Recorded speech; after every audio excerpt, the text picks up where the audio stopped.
The Story of the Other Wise Man by Henry Van Dyke.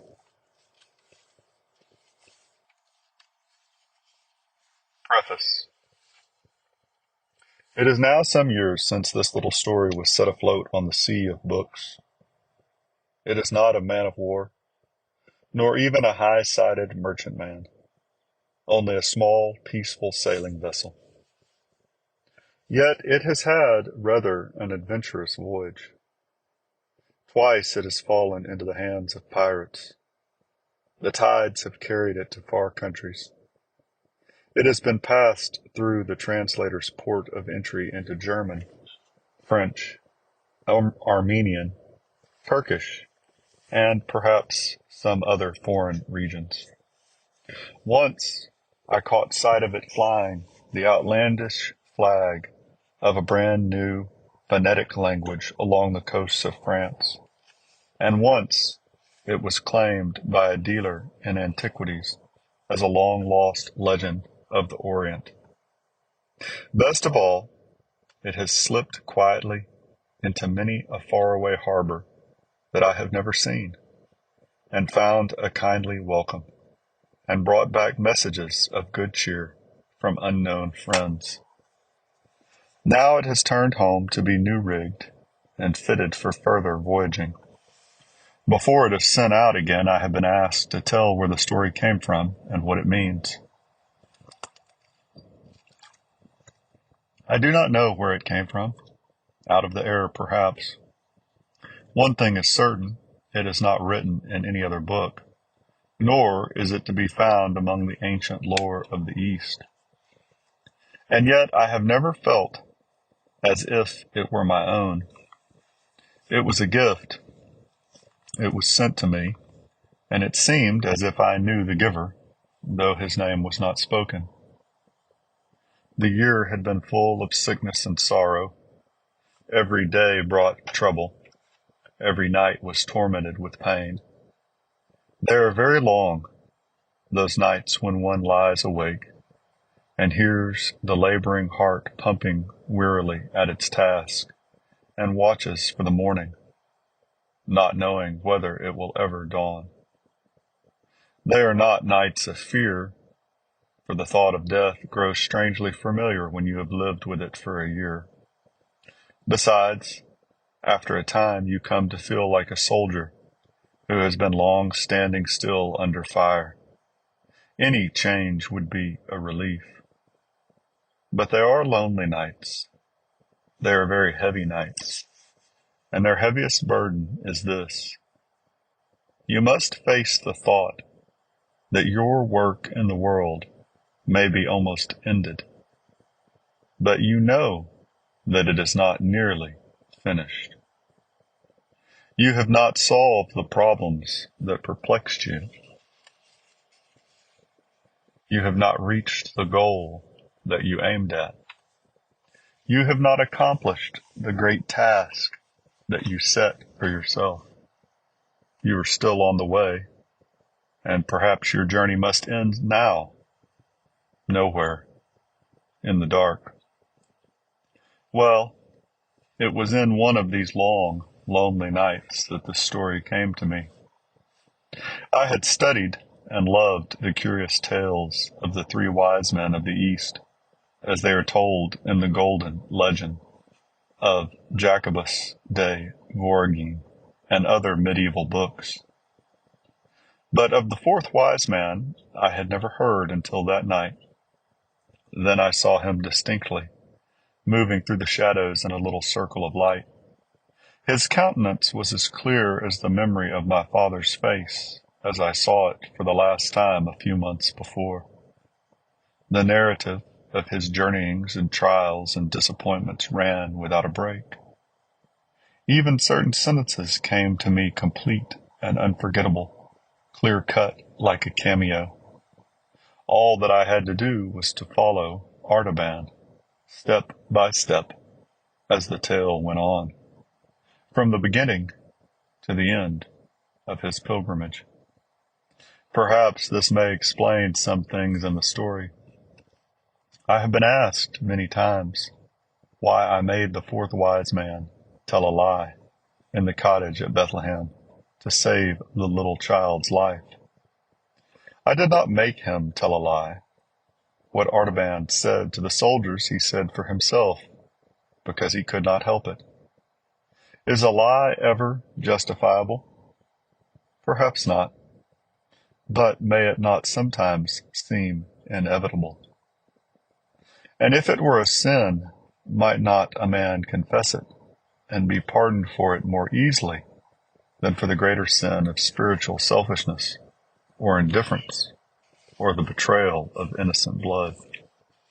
That is what I saw Artaban do. That is what I heard him say. All through his life he was trying to do the best that he could. It was not perfect, but there are some kinds of failure that are better than success. Though the story of the fourth wise man came to me suddenly and without labor, there was a great deal of study and toil to be done before it could be written down. An idea arrives without effort. A form can only be wrought out by patient labor. If your story is worth telling, you ought to love it enough to be willing to work over it until it is true. True not only to the ideal, but true also to the real. The light is a gift, but the local color can only be seen by one who looks for it long and steadily. Artaban went with me while I toiled through a score of volumes of ancient history and travel. I saw his figure while I journeyed on the motionless sea of the desert and in the strange cities of the East. And now that his story is told, what does it mean? How can I tell? What does life mean? If the meaning could be put into a sentence, there would be no need of telling the story. Henry Van Dyke.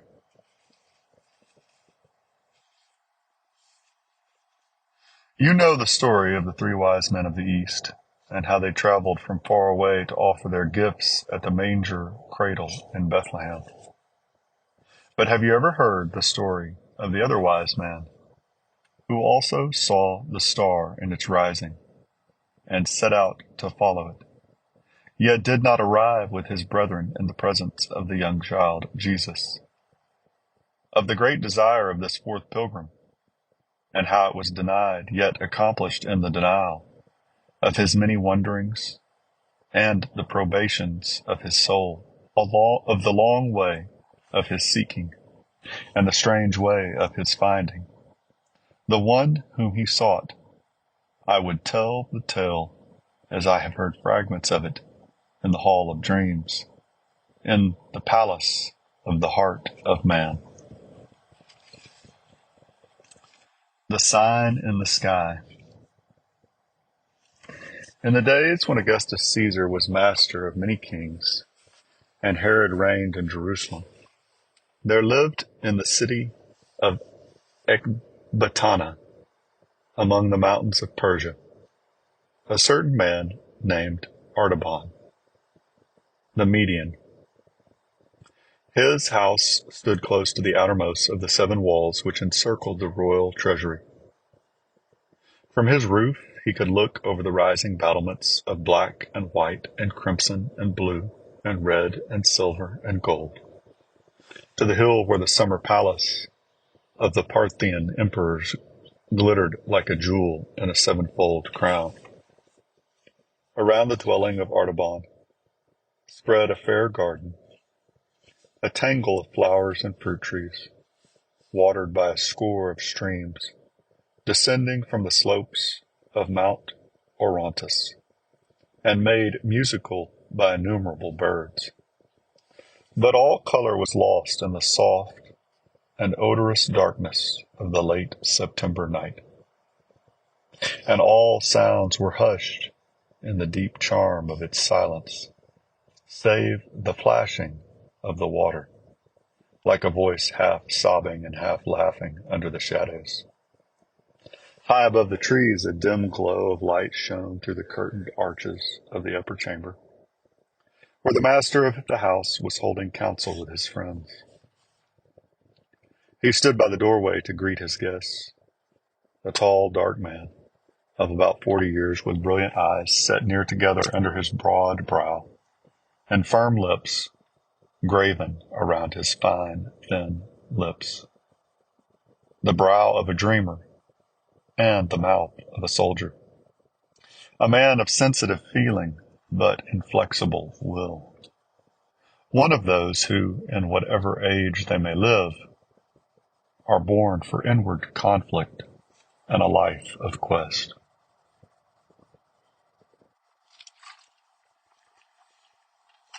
His robe was of pure white wool, thrown over a tunic, and a white pointed cap with long lapels at the sides rested on his flowing black hair. It was the dress of the ancient priesthood of the Magi, called the fire worshippers. "Welcome," he said in his low, pleasant voice, as one after another entered the room. "Welcome, Abdus. Peace be with you."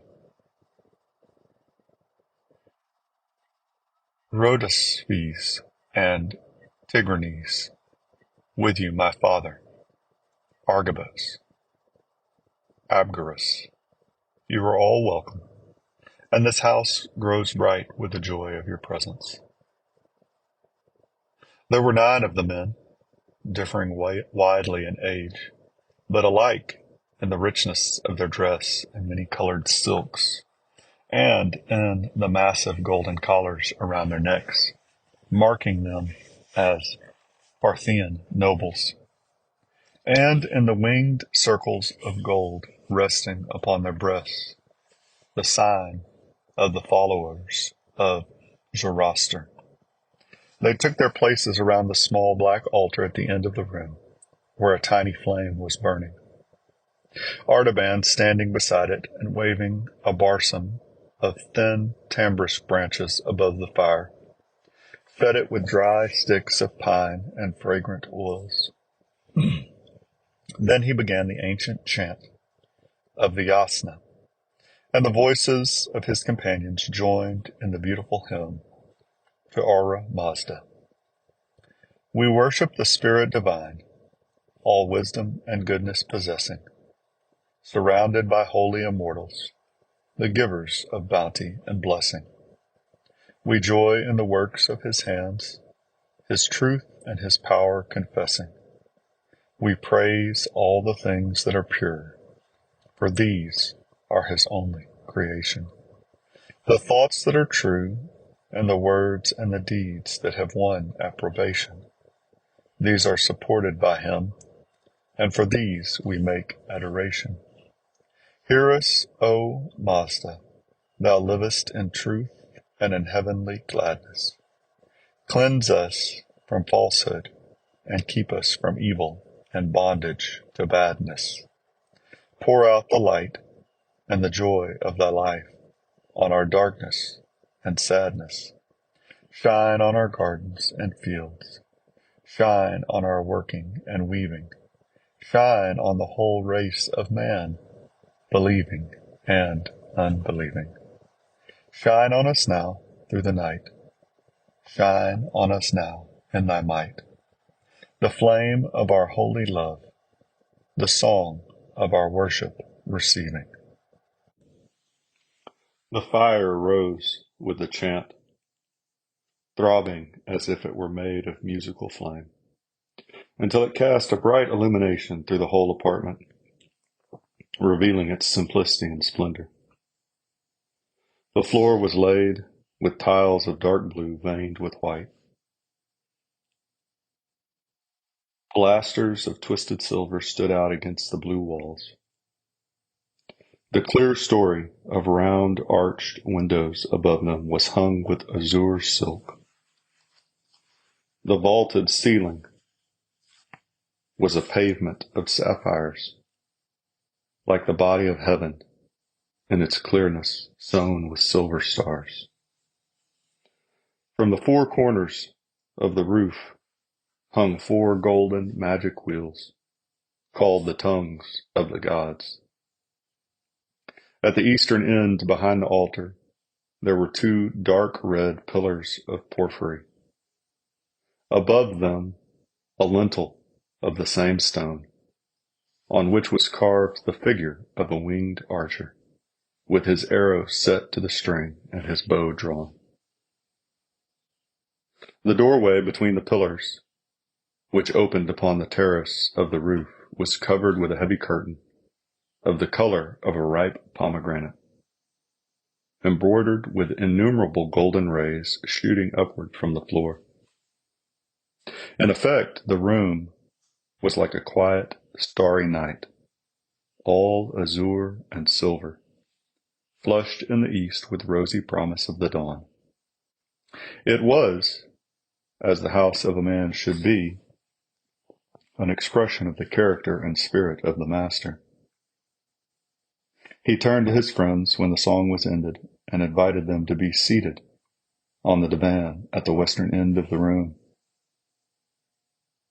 "You have come tonight," said he, looking around the circle, "at my call as the faithful scholars of Zoroaster, to renew your worship and rekindle your faith in the God of purity, even as this fire has been rekindled on the altar. We worship not the fire, but him of whom it is the chosen symbol, because it is the purest of all created things. It speaks to us of one who is light and truth. Is it not so, my father?" "It is well said, my son," answered the venerable Abgarus. "The enlightened are never idolaters. They lift the veil of the form and go into the shrine of the reality, and new light and truth are coming to them continually through the old symbols. Hear me then, my father and my friends," said Artaban very quietly, "while I tell you of the new light and truth that have come to me through the most ancient of all signs. We have searched the secrets of nature together and studied the healing virtues of water and fire and the plants. We have read also the books of prophecy in which the future is dimly foretold in worlds that are hard to understand. But the highest of all learning is the knowledge of the stars. To trace their courses is to untangle the threads of the mystery of life from the beginning to the end. If we could follow them perfectly, nothing would be hidden from us. But is not our knowledge of them still incomplete? Are there not many stars still beyond our horizon? Lights that are known only to the dwellers in the far southland, among the spice trees of Punt and the gold mines of Ophir." There was a murmur of assent among the listeners. "The stars," said Tigranes, "are the thoughts of the eternal. They are numberless, but the thoughts of man can be counted, like the years of his life. The wisdom of the Magi is the greatest of all wisdoms on earth, because it knows its own ignorance. And that is the secret of power.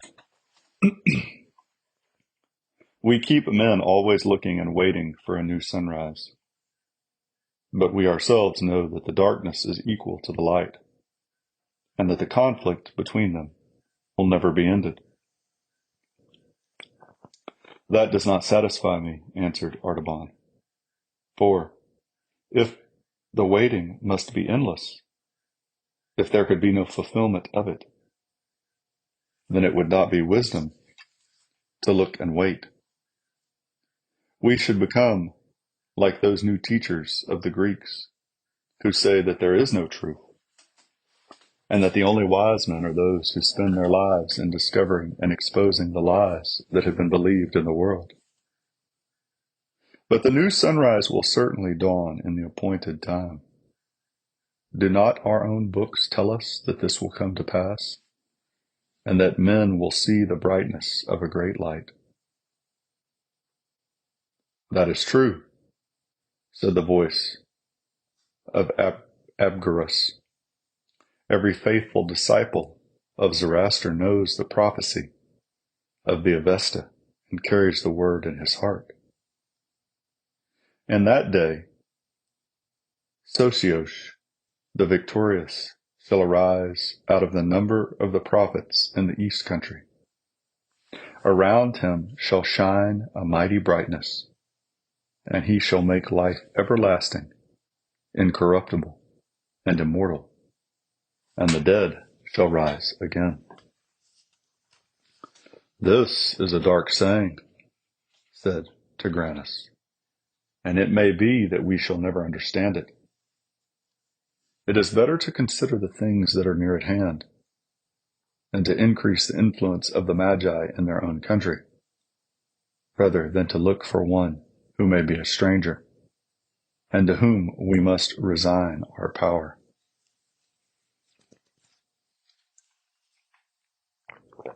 The others seemed to approve these words. There was a silent feeling of agreement manifest among them. Their looks responded with that indefinable expression which always follows when a speaker has uttered the thought that has been slumbering in the hearts of his listeners. But Artaban turned to Abgarus with a glow on his face and said, My father, I have kept this prophecy in the secret place of my soul. Religion without a great hope would be like an altar without a living fire. And now the flame has burned more brightly, and by the light of it I have read other words which also have come from the fountain of truth, and speak yet more clearly of the rising of the victorious one in his brightness. He drew from the breast of his tunic 2 small rolls of fine linen, with writing upon them, and unfolded them carefully upon his knee. In the years that are lost in the past, long before our fathers came into the land of Babylon, there were wise men in Chaldea, from whom the first of the Magi learned the secret of the heavens. And of these, Balaam, the son of Beor, was one of the mightiest. Hear the words of his prophecy. There shall come a star out of Jacob, and a scepter shall arise out of Israel. The lips of Tigranes drew downward with contempt as he said, Judah was a captive by the waters of Babylon, and the sons of Jacob were in bondage to our kings. The tribes of Israel are scattered through the mountains like lost sheep, and from the remnant that dwells in Judea under the yoke of Rome neither star nor scepter shall rise. And yet, answered Artaban, it was the Hebrew Daniel, the mighty searcher of dreams, the counselor of kings, the wise Belteshazzar, who was most honored and beloved of our great King Cyrus. A prophet of sure things and a reader of the thoughts of God, Daniel proved himself to our people. And these are the words that he wrote. Artaban read from the second scroll. Know, therefore, and understand that from the going forth of the commandment to restore Jerusalem unto the Anointed One, the Prince, the time shall be 7 62 weeks. But my son, said Abgarus, doubtfully, these are mystical numbers. Who can interpret them? Or who can find the key that shall unlock their meaning? Artaban answered, It has been shown to me and my 3 companions among the Magi, Casper, Melchior, and Balthazar. We have searched the ancient tablets of Chaldea and computed the time. It falls on this year. We have studied the sky, and in the spring of the year we saw 2 of the greatest stars draw near together in the sign of the fish, which is the house of the Hebrews. We also saw a new star there, which shone for 1 night and then vanished. Now again, the 2 great planets are meeting. This night is their conjunction. My 3 brothers are watching at the ancient temple of the 7 spheres at Borsippa in Babylonia, and I am watching here. If the star shines again, they will wait 10 days for me at the temple, and then we will set out together for Jerusalem to see and worship the promised one who shall be born King of Israel. I believe the sign will come. I have made ready for the journey. I have sold my house and my possessions and bought these 3 jewels, a sapphire, a ruby, and a pearl, to carry them as tribute to the king. And I ask you to go with me on the pilgrimage, that we may have joy together in finding the prince who is worthy to be served.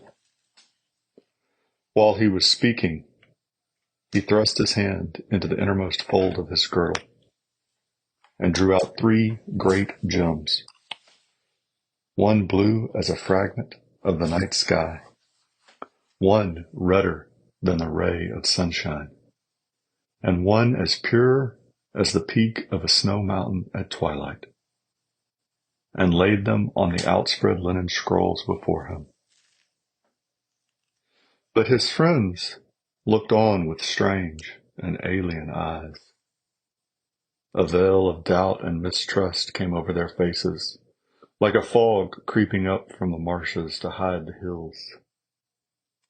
They glanced at each other with looks of wonder and pity, as those who have listened to an incredible saying, the story of a wild vision, or the proposal of an impossible enterprise.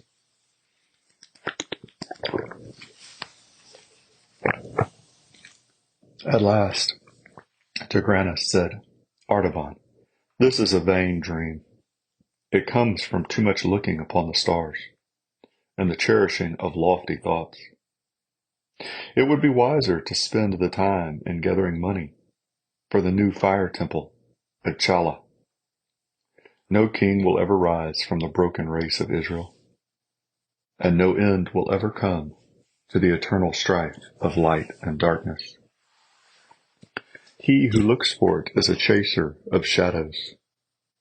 Farewell. And another said, Artaban, I have no knowledge of these things, and my office as guardian of the royal treasure bids me here. The quest is not for me, but if thou must follow it, fare thee well.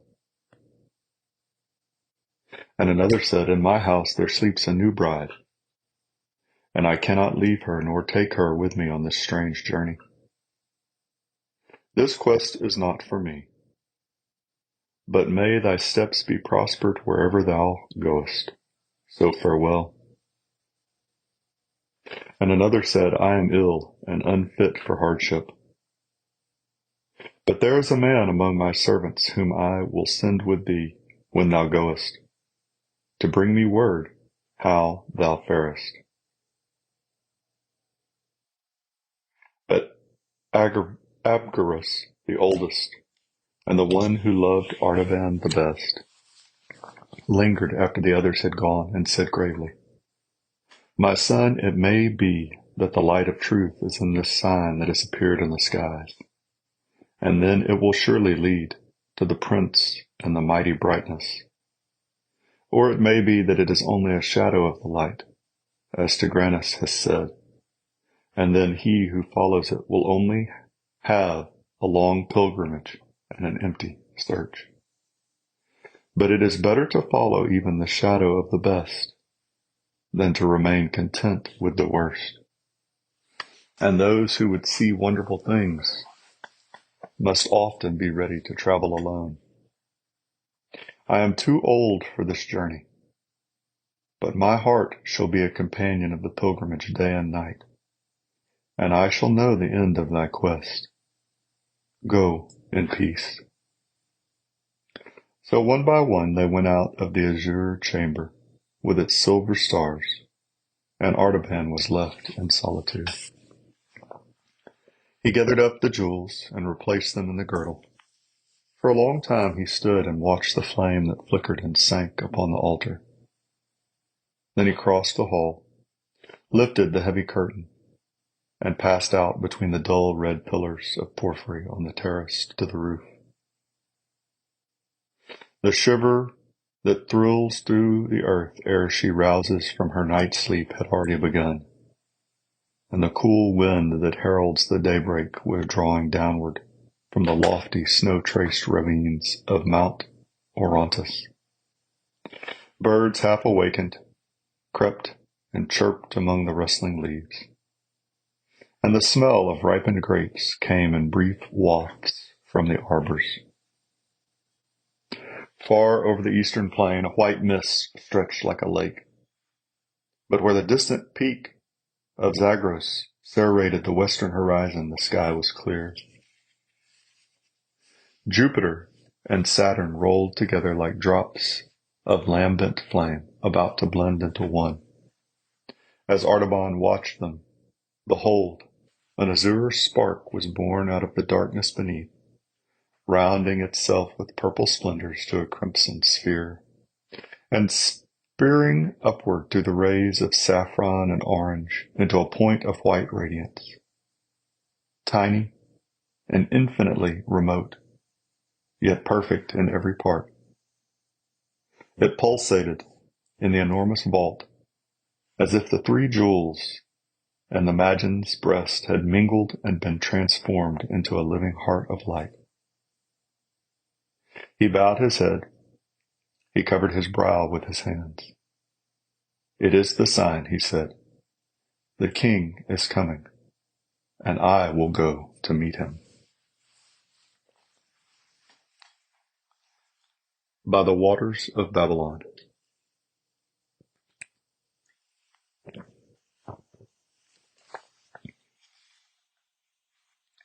All night long, Vasda, the swiftest of Artaban's horses, had been waiting, saddled and bridled in her stall, pawing the ground impatiently, and shaking her bit as if she shared the eagerness of her master's purpose, though she knew not its meaning. Before the birds had fully roused to their strong, high, joyful chant of the morning song, before the white mist had begun to lift lazily from the plain, the other wise man was in the saddle, riding swiftly along the high road, which skirted the base of Mount Orontes westward. How close, how intimate is the comradeship between a man and his favorite horse on a long journey. It is a silent, comprehensive friendship, an intercourse beyond the need of words. They drank at the same wayside springs and slept under the same guardian stars. They are conscious together of the subduing spell of nightfall and the quickening joy of daybreak. The master shares his evening meal with his hungry companion and feels the soft, moist lips caressing the palm of his hand as they close over the morsel of bread. In the gray dawn he is roused from his bivouac by the gentle stir of a warm, sweet breath over his sleeping face, and looks up into the eyes of his faithful fellow traveler, ready and waiting for the toil of the day. Surely, unless he is a pagan and an unbeliever, by whatever name he calls upon his God, he will thank him for this voiceless sympathy, this dumb affection, and his morning prayer will embrace a double blessing.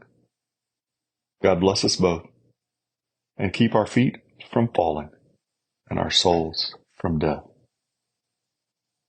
And then, through the keen morning air, The swift hoof beat their spirited music along the road, keeping time to the pulsing of two hearts that are moving with the same eager desire to conquer the space, to devour the distance, to attain the goal of the journey.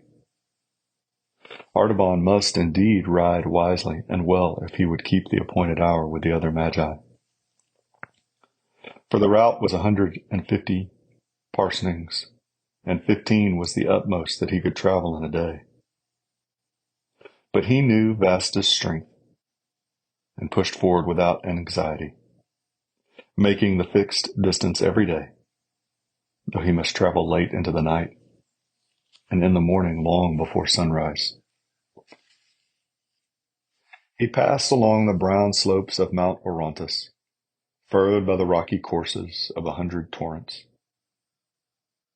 He crossed the level plains of the Niceans, where the famous herds of horses feeding in their wide pastures tossed their heads at Vasta's approach, and galloped away with the thunder of many hooves.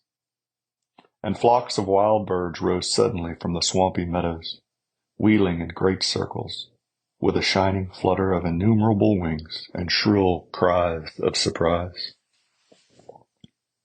He traversed the fertile fields of Concobar, where the dust from the threshing floors filled the air with a golden mist, half hiding the huge temple of Astarte with its 400 pillars. At Bagassan, among the rich gardens watered by fountains from the rock, he looked up at the mountain, thrusting its immense rugged brow out over the road, and saw the figure of King Darius trampling upon his fallen foes, and the proud list of his wars and conquests graven high upon the face of the eternal cliff. Over many a cold and desolate pass, crawling painfully across the wind-swept shoulders of the hills, down many a black mountain gorge, where the river roared and raced before him like a savage guide, across many a smiling vale, with terraces of yellow limestone full of vines and fruit trees, through the oak groves of Carene and the dark gates of Zagros, walled in by precipices, into the ancient city of Chala, where the people of Samaria had been kept in captivity long ago, and out again by the mighty portal, riven through the encircling hills, where he saw the image of the high priest of the Magi, sculpted on the wall of rock, with hand uplifted as if to bless the centuries of pilgrims, past the entrance of the narrow defile, filled from end to end with orchards of peaches and figs, through which the river Ganges foamed down to meet him, over the broad rice fields, where the autumnal vapors spread their deathly mists, following along the course of the river, under tremulous shadows of poplar and tamarind among the lower hills, and out upon the flat plain, where the road ran straight as an arrow through the stubble fields and parched meadows, past the city of Ctesiphon, where the Parthian emperors reigned, and the vast metropolis of Seleucia, which Alexander built, across the swirling floods of Tigris and the many channels of Euphrates, flowing yellow through the cornlands, Artaban passed onward until he arrived at nightfall of the 10th day beneath the shattered walls of populous Babylon. Vasada was almost spent, and he would gladly have turned into the city to find rest and refreshment for himself and for her. But he knew that it was 3 hours' journey yet to the Temple of Seven Spheres, and he must reach the place by midnight if he would find his comrades waiting. So he did not halt, but rode steadily across the stubble fields. A grove of date palms made an island of gloom in the pale yellow sea. As she passed into the shadow, Vasta slackened her pace and began to pick her way more carefully. Near the farther end of the darkness, an access of caution seemed to fall upon her. She scented some danger or difficulty. It was not in her heart to fly from it, only to be prepared for it, and to meet it wisely, as a good horse should do. The grove was close and silent as the tomb. Not a leaf rustled, not a bird sang. She felt her steps before her delicately, carrying her head low, and sighing now and then with apprehension. At last she gave a quick breath of anxiety and dismay, and stood stock still, quivering in every muscle, before a dark object in the shadow of the last palm tree. Artaban dismounted. The dim starlight revealed the form of a man lying across the road. His humble dress and the outline of his haggard face showed that he was probably one of the poor Hebrew exiles who dwelt in great numbers in the vicinity. His pallid skin, dry and yellow as parchment, bore the mark of the deadly fever which ravaged the marshlands in autumn. The chill of death was in his lean hand, and, as Artaban released it, the arm fell back inertly upon the motionless breast. He turned away with a thought of pity, consigning the body to that strange burial which the Magians deemed most fitting. The funeral of the desert, from which the kites and vultures rise on dark wings, and the beasts of prey slink furtively away, leaving only white bones in the sand. But as he turned, a long, faint, ghostly sigh came from the man's lips. The brown, bony fingers closed convulsively on the hem of the Magian's robe and held him fast. Artaban's heart leaped to his throat, not with fear, but with a dumb resentment at the importunity of this blind delay. How could he stay here in the darkness to minister to a dying stranger? What claim had this unknown fragment of human life upon his compassion or his service? If he lingered but for an hour, he could hardly reach Borsippa at the appointed time. His companions would think he had given up the journey. They would go without him. He would lose his quest. But if he went on now, the man would surely die. If he stayed, life might be restored. His spirit throbbed and fluttered with the urgency of the crisis. Should he risk the great reward of his divine faith for the sake of a single deed of human love? Should he turn aside, if only for a moment, from following of the star, to give a cup of cold water to a poor, perishing Hebrew? God of truth and purity, he prayed, direct me in the holy path, the way of wisdom which thou only knowest. Then he turned back to the sick man, loosening the grasp of his hand. He carried him to a little mound at the foot of the palm tree. He unbound the thick folds of the turban and opened the garment above the sunken breast. He brought water from one of the small canals nearby and moistened the sufferer's brow and mouth. He mingled a draught of one of those simple but potent remedies which he carried always in his girdle. For the Magians were physicians as well as astrologers, and poured it slowly between the colorless lip. Hour after hour he labored as only a skillful healer of disease can do. And, at last, the man's strength returned. He sat up and looked about him. "Who art thou?" he said in the rude dialect of the country. "And why hast thou sought me here to bring back my life?" "I am Artaban the Magian, of the city of Ecbatana, and I am going to Jerusalem in search of one who is to be born King of the Jews, a great prince and deliverer of all men." I dare not delay any longer upon my journey, for the caravan that has waited for me may depart without me. But see, here is all that I have left of bread and wine, and here is a potion of healing herbs. When thy strength is restored, thou canst find the dwellings of the Hebrews among the houses of Babylon. The Jew raised a trembling hand solemnly to heaven. Now may the God of Abraham and Isaac and Jacob bless and prosper the journey of the merciful, and bring him in peace to his desired haven. But stay, I have nothing to give thee in return, only this, that I can tell thee where the Messiah must be sought.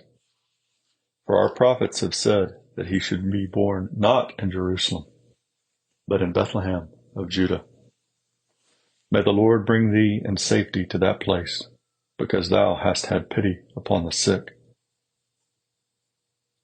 It was already long past midnight.